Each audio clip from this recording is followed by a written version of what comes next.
Chelsea have gone ahead to win another game this season, and they've gone ahead to find themselves in a position of really even moving to the 15th spot of the table. Is it 15th? They're even 11th on top of the table. 1-2, drawn 2, lost 3 games. Pochettino looks like has gone ahead to get a relief in his career at Chelsea. Welcome to Rokani Media Football. How are you guys and where are you watching us from? I go by the names of Rokani David. Smash the like button, comment and share. If you're already watching us for the very first time, endeavor to subscribe to this channel so as not to miss out on stories that we do upload in here on a daily. Mudryk in the 18th minute. He obviously put Chelsea ahead from a very good cross coming in from Colwell, and the defender missed it, and Mudryk took a very good chest control and hit that ball into the back of the net to make it 1-0 for the side of Chelsea. And then 1 minute later, Mudryk capitalized onto the mess that was made by one of the defenders of Fulham by passing the ball to Palmer, and Palmer just laid that ball in, and Palmer really put in a very good assist. So Chelsea killed off the game in just 2 minutes, the 18th minute and the 19th minute. And if at all you are a very good team like Chelsea with Moise Caicedo in the midfield, Enzo Fernandez, you just had to go ahead and obviously win this beautiful game of football. So let's obviously dig down deep into how this game really went down at the Craven Cottage. Fulham had a very good promising team, but all what they had was they also never really used their chances. The only difference between Chelsea winning this game and Fulham losing the game is one side taking its chances and the other not taking its chances, because Chelsea had close to 5 clear-cut chances and they managed to score 2. And I think the people that really scored these goals are the ones that are going to hit to excite everyone. First, Mudryk. He has been at Chelsea for a very, very long time, ever since he came in January. And it has been like a decade of him not scoring a goal for Chelsea. Last season, he scored a goal for Chelsea. It was really cancelled out because he was offside.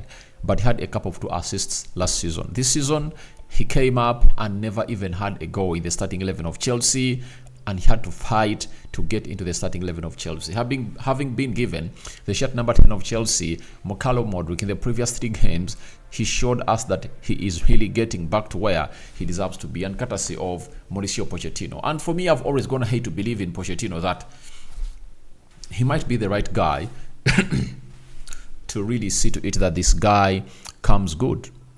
That is it. He might be the right guy to see to it that this guy really comes good, because as far as things are really concerned for the side of Chelsea, Mudryk just needed a manager to give him confidence, having been bought at £86 million by Chelsea.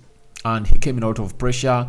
The team was not performing well, but finally he gets his goal and he has gone ahead to put it in the back of the net. And when you look at how Mauricio Pochettino has gone ahead to build a reputation on grooming players into what they've gone to become right now, for example, Harry Kane, right? The best example is Son Heung-min, that I can obviously bring to you, that Son Heung-min has only the basics of the game, and he runs well and he shoots at goal very well. He's not holding a skill set like that of Mudryk. No way.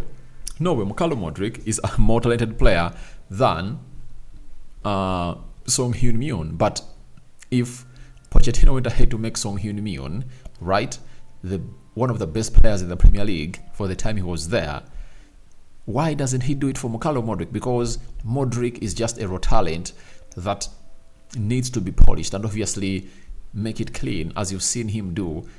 Have you seen Pochettino do to him in the previous games? And Mudryk, for me, I'm happy for him, because in the game of football, all what you need is to see players like Mudryk coming good and obviously scoring goals and going past the lifeline had gone ahead to be given by very many fans. And no doubt he's talented, and all he needed was that spark that opens him up to where this team really wants him to be, and that is none other than Mudryk. An assist coming in from Levi Colwell that left-sided centre-back of Chelsea, and they really had a very good goal at this game. The way they were passing was really great.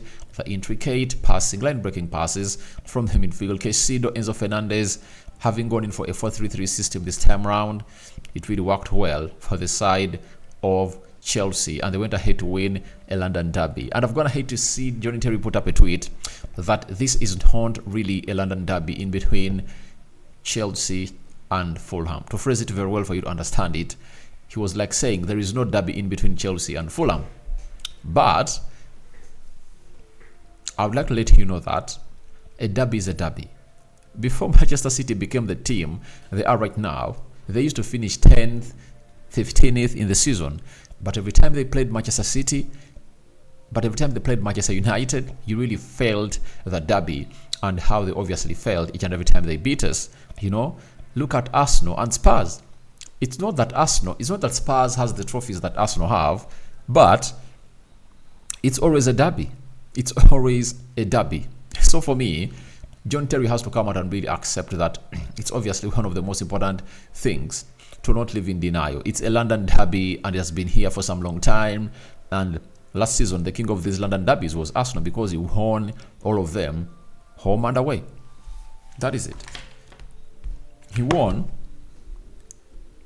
them home and away, and nothing could stop him to do that. So Mukalo Mudryk has gone ahead to score his first goal for Chelsea, and really anticipated that this might be the spark for Mukalo Mudryk to obviously become the player that we knew his ceiling was, to obviously become one of the best players in the world, as De Zerbi told us last season that Mukalo Mudryk can even win a Ballon d'Or because he's really a talented player, and obviously he's a very talented player that comes in through the side of at Chelsea to put them into the lead in the 18th minute. And then let's talk about Broja. Broja's been out almost for a year. He broke his leg last season, and I think by that time even Thomas Tuchel was still around. Then he underwent surgery, and we saw him return towards the end of the summer, and Pochettino never wanted to hurry him back at the club of Chelsea. Amidst him having problems of a centre forward with Nicholas Jackson trying to obviously score, but not all that as clinical. Nkunku,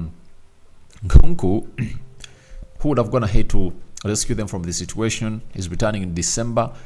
He got a setback in his knee injury, so it showed you that things were not moving well for the side of Chelsea as far as the centre forward position was really concerned. But today, Broja, an academy graduate coming in from Chelsea, came in through and obviously put them ahead. He was at Southampton on a loan and scored some good number of goals. That's why Chelsea went ahead to retain him, and he has gone ahead to prove to them that I can become a good player. Has gone ahead to obviously put in an effort that crossed the line in the 19th minute, doubling the lead after Mukalo Mudryk put it up to where it deserves to be. So for Pochettino, it's a relief for him, and I think this is obviously going to take some little bit of pressure off him, because this team is obviously maybe getting into his hands. And when you look at Fulham, they had some good chances. They had a keeper to beat. Vinicius had a header that was a free header. Would have gone to do better into the 18 yards box area. Even Iwobi, who came on in the second half, had a very good chance and couldn't really bury that ball to the back of the net. So it shows you how exactly things never really went ahead to work on well as they did for Chelsea. And I think Chelsea also had a chance to make it 3. Masten getting in a cutback from Carragher, and Gallagher went ahead to obviously put it in the position of Masten. Masten placed that ball to the post, and when it rattled off the post, it fell in the vicinity of Enzo Fernandez.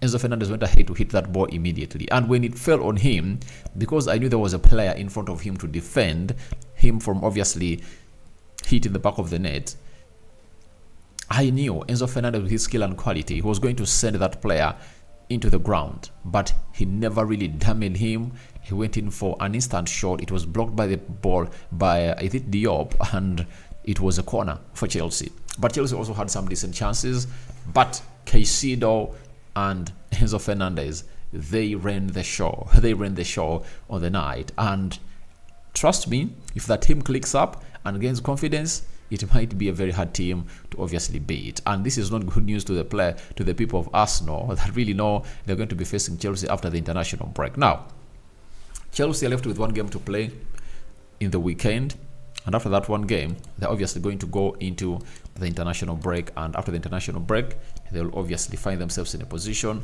of really hosting Arsenal at Stamford Bridge, a game that everyone is really looking at as a hard one. Now, Chelsea are playing Burnley on Saturday. That is the 7th. So they are playing Burnley, and then when the Premier League returns, Chelsea will have to play Arsenal.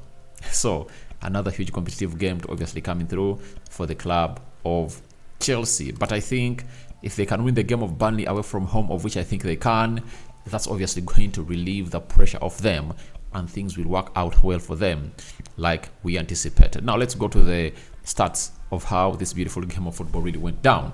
Now, you see, Fulham had 10 shots, Chelsea had 11. 3 shots on target by Fulham, 4 shots on target by Chelsea. You know, that's what exactly I told you, that Fulham had chances to kill off the game, but they couldn't. 56% ball possession by Fulham, then 44% ball possession by Chelsea, 550 passes completed by Fulham. Chelsea completed 448 passes, 87% passing accuracy by Fulham, and 85% passing accuracy by Chelsea.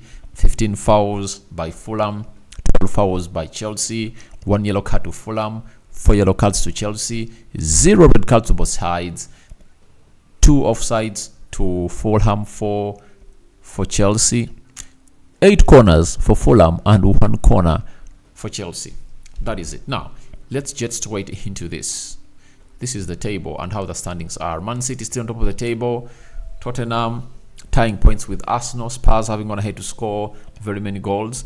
They're 17th. They're second. Arsenal is third. Liverpool is fourth. Aston Villa is 5th. Brighton is 7th. West Ham is 7th with 13 points. Newcastle is 8th with 12 points. Crystal Palace is 9th with 11 points. Manchester United, the team I support, 10th with 10th with 9 points. Chelsea, close to Manchester United, 8 points. That's where we're going to hate to play in this beautiful game of football. So that's where Chelsea is, and we anticipate they're ready to obviously come in through to come good and really put up that run. You know, I told you that the table always takes shape after the 10th game or the 10th match fixture. And if at all you see 10 games in and your team has not gone ahead to obviously come close to where it's supposed to be, it's obviously going to be hard for the team to obviously fight hard to see to it that it obviously gets to where it deserves to be. Remember, after 10 games, those will be how many points? 30 points. And you obviously go ahead and ask yourself, out of the 30 points, how many points has my team gone ahead to collect? That is it. So guys, tell me who your man of the match is. For me, I'm going in for Mudryk because of his huge achievement today.